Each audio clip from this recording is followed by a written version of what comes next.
Dans cette vidéo, on va voir comment faire germer du fenugrec.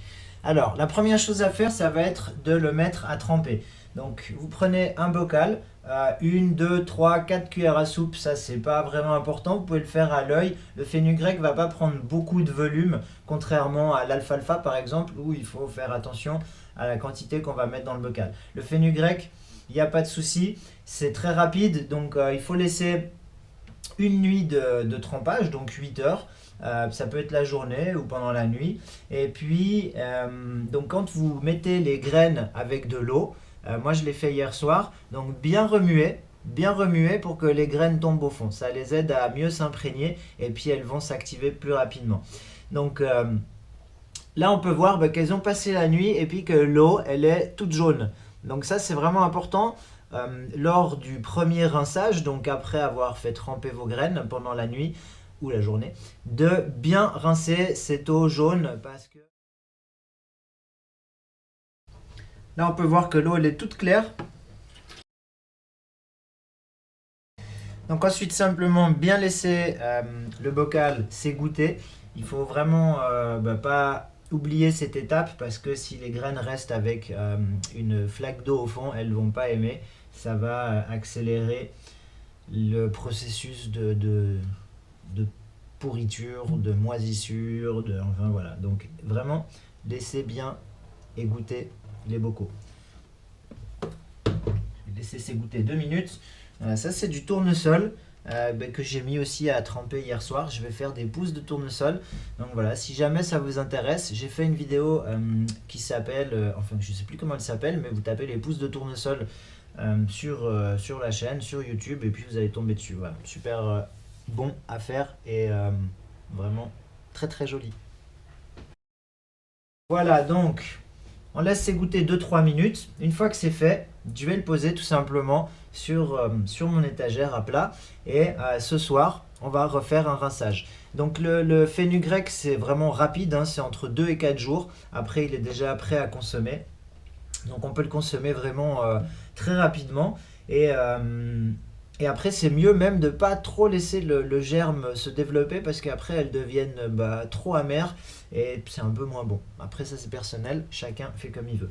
Voilà, donc, elles se sont bien égouttées. Maintenant, je vais simplement les poser hop, à plat, comme ceci. Voilà, et puis là, on peut voir qu'il y en a d'autres.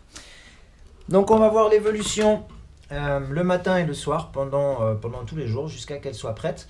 Donc, je vous dis à demain. Enfin, à ce soir. Ciao, ciao. Alors, là, il a passé la journée.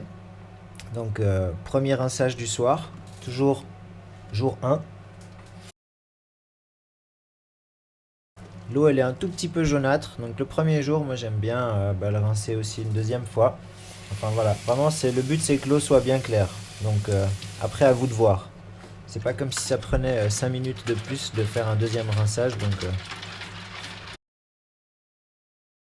j'en fais même un petit troisième. Voilà, donc bien laisser s'égoutter. On va voir le fenugrec, ça va aller très très vite. Donc déjà demain matin, jour 2, ce sera presque prêt. On va voir. À demain. Alors jour 2, on peut voir que voilà, il a germé déjà. Après c'est selon vraiment les goûts. Là on peut déjà le manger, il est parfait comme ça. Je vais le laisser encore aujourd'hui, enfin cet après-midi, cette journée. Et puis ce soir, je vais le récolter. Donc à ce moment-là, on verra l'évolution. Donc on va voir entre maintenant, il est 11 h du matin là, et ce soir, la différence. Voilà, donc je vous avais dit ce matin qu'on se reverrait ce soir pour le fenugrec. Donc je vais l'ouvrir. La différence entre ce matin et ce soir, elle est juste assez hallucinante. Donc on voit que ça va très très vite. Là, si j'attends demain par exemple, après il sera à mes goûts trop long le germe. Là, c'est vraiment limite. J'aurais même préféré un petit peu plus court, Mais bon, ça va quand même. Après, c'est juste qu'il devient trop amer à mon goût. Enfin voilà, ça c'est pour vous dire que après chacun fait un peu comme il veut, mais vous pouvez le consommer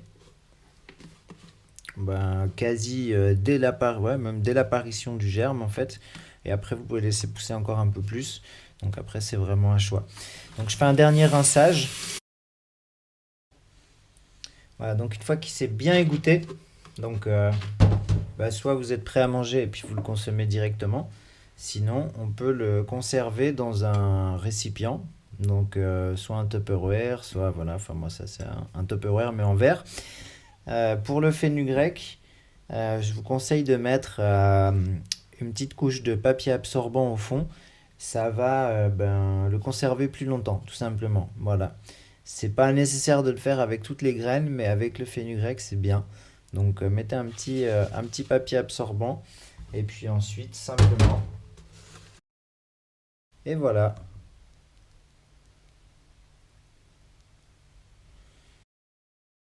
À conserver au réfrigérateur. Et puis vous verrez que voilà, le fenugrec c'est vraiment super bon. Ça s'accompagne avec quasiment tout ce que vous voulez. Et en ce qui concerne donc toutes les infos par rapport aux valeurs nutritives, par rapport aux bienfaits, par rapport à tout ça donc sur les graines, je vous invite en fait à aller voir directement sur mon blog où vous allez retrouver plus d'informations. Donc le blog c'est mangerpourchanger.com et puis il y a une section graines germées. Donc le but ça va être de la faire grandir au maximum avec des vidéos sur l'évolution des graines et puis des articles pour expliquer un peu donc tous les bienfaits. Voilà. Bon, écoutez, je vous souhaite une belle fin de soirée. J'espère que cette vidéo, elle vous a plu. Si elle vous a aidé et que vous pensez qu'elle peut être utile, n'hésitez pas à la partager. Ce sera avec grand plaisir. Un petit like, ça fait toujours plaisir. Et en attendant, je vous dis à la prochaine vidéo pour une prochaine graine ou autre. Allez, ciao les amis!